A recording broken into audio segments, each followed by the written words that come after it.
Hey, what's going on YouTube? Welcome back to the channel. The last video you probably saw was me replacing or putting on some strut tower braces. And I did mention that I did have more parts coming, and I'm kind of in the middle of doing that right now. So I ordered a front sway bar, 34 millimeters thick, and that one is hollow. I just finished lowering my subframe to get the sway bar in there. The reason why I didn't record myself doing it is because I've never lowered my subframe before, so I was honestly really nervous, and I just didn't want to film, to be honest. I got the subframe lowered, I got the bushings off the sway bar, and I got the sway bar out.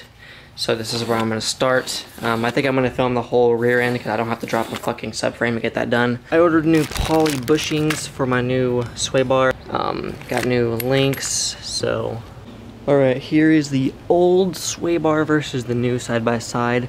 Honestly, there's not much of a huge difference visually, but like I said, this one is hollow and this one is thick. So... Alright, so I got the sway bar on.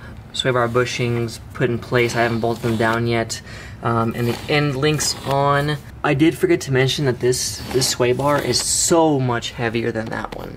It feels like it's much better quality. Yeah, it's a lot heavier. I actually kind of struggled to get it up, you know, past the subframe, so that's good. I went to go put the old sway bar bushing bolts in to bolt the sway bar bushing down, and now I can see why they supplied you with extra ones right there, because I went to go put those in and they won't fit, because obviously it's a much bigger sway bar and a much bigger bushing. So I'm currently bolting back in the subframe. I just lifted it back up. All I did was support it with my jack right here, the rear of the subframe. I got that side hand tightened. Literally all you have to do is this bolt comes out, you put it back in there, and then bolt it in. I was like super scared to do this the first time, or super scared to do this to begin with, and once I unbolted it really wasn't that difficult. Boom, you're done. Now I'm just gonna go ahead and impact it in. I don't know if there's torque specs for the subframe bolts, but I just know I want them to be really tight. So I'm just gonna go ahead and ugga them in with my impact and call it good, and then get the rest of the sway bar buttoned in. 1 hour later. Alright, so I got a quick little update for you guys. I don't know what the last clip was, but I put my my subframe back up. Subframe's back on. Got the bushings bolted down for the most part. Then I have the end links on. I went to go put the bolt back in to the steering shaft, which is up there. I don't know if you guys can see it or not. There we go. I went to go put the bolts back into the steering column, which you can see right there. There's a bolt in there that I had to remove, so that way whenever I drop the subframe, it wouldn't snap the bolt, or it wouldn't snap the steering shaft. And I went to go put that bolt back in. I went to go confirm that the rack was reconnected. I heard a pop. I was turning the steering wheel, and now this is happening. That is not supposed to happen.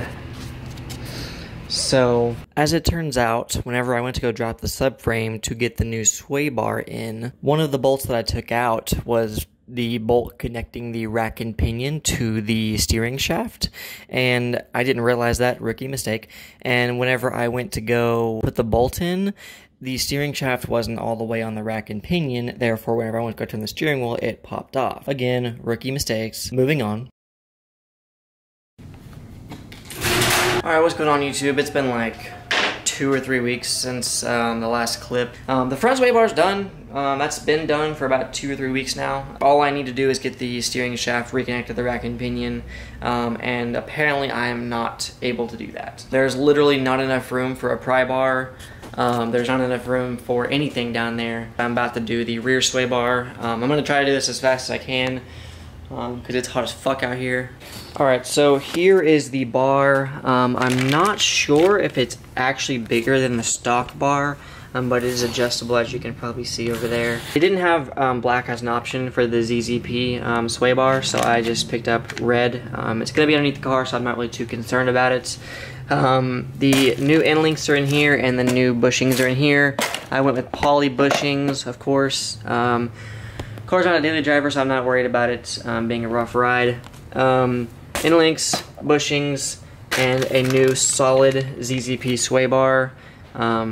Pretty hyped on this. Outfit change so I can work on the car. Also, I did a little bit of research on the rear sway bar, and it looks to be a lot easier. So hopefully this will be a way smoother install than the front sway bar. So we'll find out.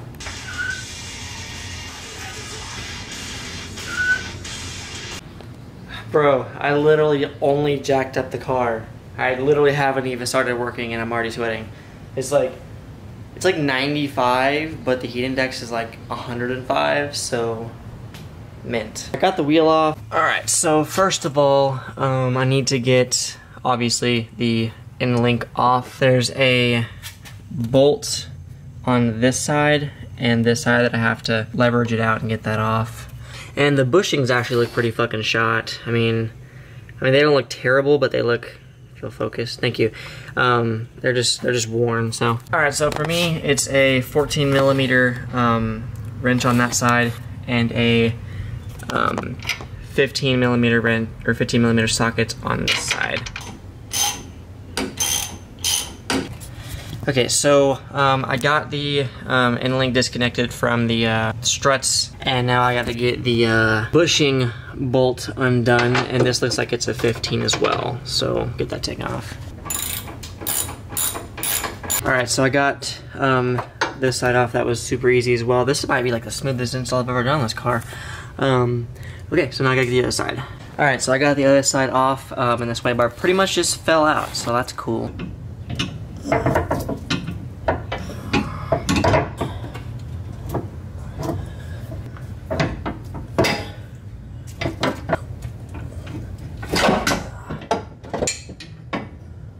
Alright, after a little bit of struggling, I got the sway bar out. It looks pretty much the exact same as a ZZP, so it should be just a straight plug and play. Yeah, these bushings are cracked and shot. And then the end links are pretty gone too.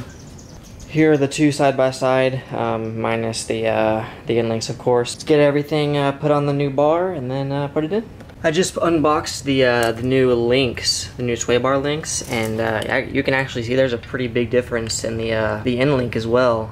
So I think that'll definitely help. That's a lot thinner than that is, and this is also a lot heavier. So, all right, I'm gonna put the new bar in without the end links on because it looked like the end links were the reason why it was a little bit more difficult to get out. So I'm gonna bolt this in with the bushings and then put the links on. Makes the install a little bit easier.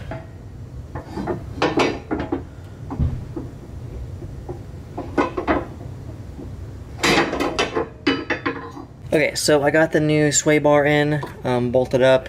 It was actually really easy to install. So now I'm going to tighten down the bushings, and then get the end link on, and I think we should be good to go from there. This is kind of difficult to do with one hand, but I'm gonna try.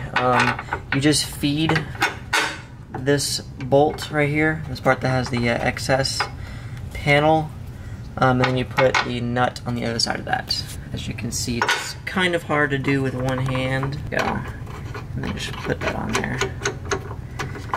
And then tighten it up, and that will do it for the bushings. Okay, so I got the bushings on and tightened down. Those are good to go. Now I just gotta put the end link on. Alright, so for the end links, you just basically do the reverse of what you did taking them off. The only difference is I don't see a nut on the other side, so you just tighten them up like this. There's no need to have anything on the other side down here. And then fit the other side in the sway bar. Now this one is adjustable, like I said earlier. So this would be the softer option. This is the more stiff option. I'm gonna opt for the stiffer option. I would like to have less understeer, and obviously I just want the car to be tighter around corners. So yeah, just go ahead and slide them in, and then fit the nut on each side and tighten them up. Alright, so with the new bolts, this is a 16 millimeter, so we're just gonna tighten that up. Alright, I got this bolt tightened down and the Got the nut here and nut here tightened down. That's really solid. That is definitely not going anywhere. I'm gonna go take care of the other side. All right, and I found it was a lot easier to feed it into the strut first and then bend it down, and it'll adjust. Bring the sway bar down a little bit and tighten. Both sides are secure. All right, so I'm sitting here, I'm looking at my old sway bar and like my end links, and there is so much play in this that is ridiculous. Like on the new end link, there was literally, it would not move at all. And this side's super bad too. All right, so the car's done, is back on the ground. Has a fresh set of sway bars, bushings, and end links in the front and back. Next week, I'm going to get it to a shop to get the steering reconnected, and I'm so excited to drive it. I'm gonna go ahead and end the video here. I'll pick this back up whenever I go to the shop to get the steering taken care of. I lied. Hey, what's going on YouTube? It is literally the next day after the last clip. It's the next day. Dylan ended up coming by and helping me get the steering shaft reconnected. So I didn't get to video any of it because it took him like 5 minutes. So yeah, the car is good, ready to go. I'm so glad I got my sway bar in yesterday because I didn't expect to have the car fixed today. So and I'm about to go take the car for a test drive. We took it up the street. Took like 2 corners, not gonna lie, we did take it up the street just to make sure everything was in working order, but I didn't take any turns really all that difficult. So I'm about to take it out for a ride and give it a little bit of a rip. Alright. Nah, it wasn't a cold start. Yeah, it was still pretty heated up.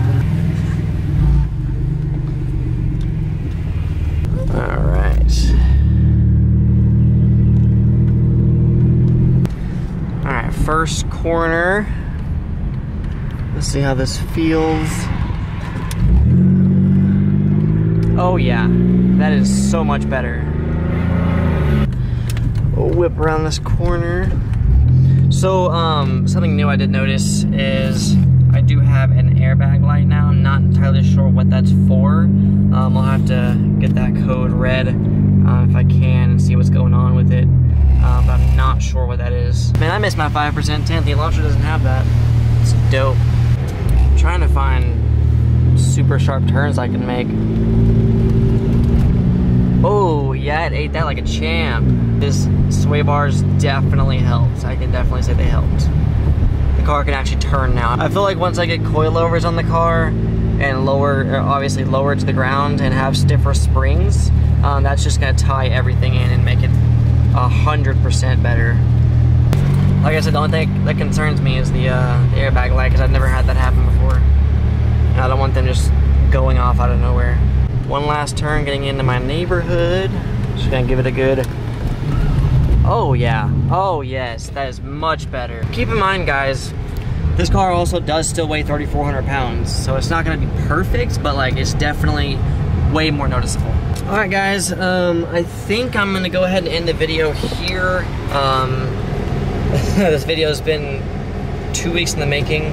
I'm super glad I got these sway bars on and the strut tire braces and everything. It definitely helped. It was worth it. Thank you guys so much for watching. I really appreciate it. And hopefully I should have a vlog out relatively soon. Yeah. Thank you guys so much for watching. I'm gonna go give this car some good spirited driving, and I will see you guys in the next one. For real this time. Peace.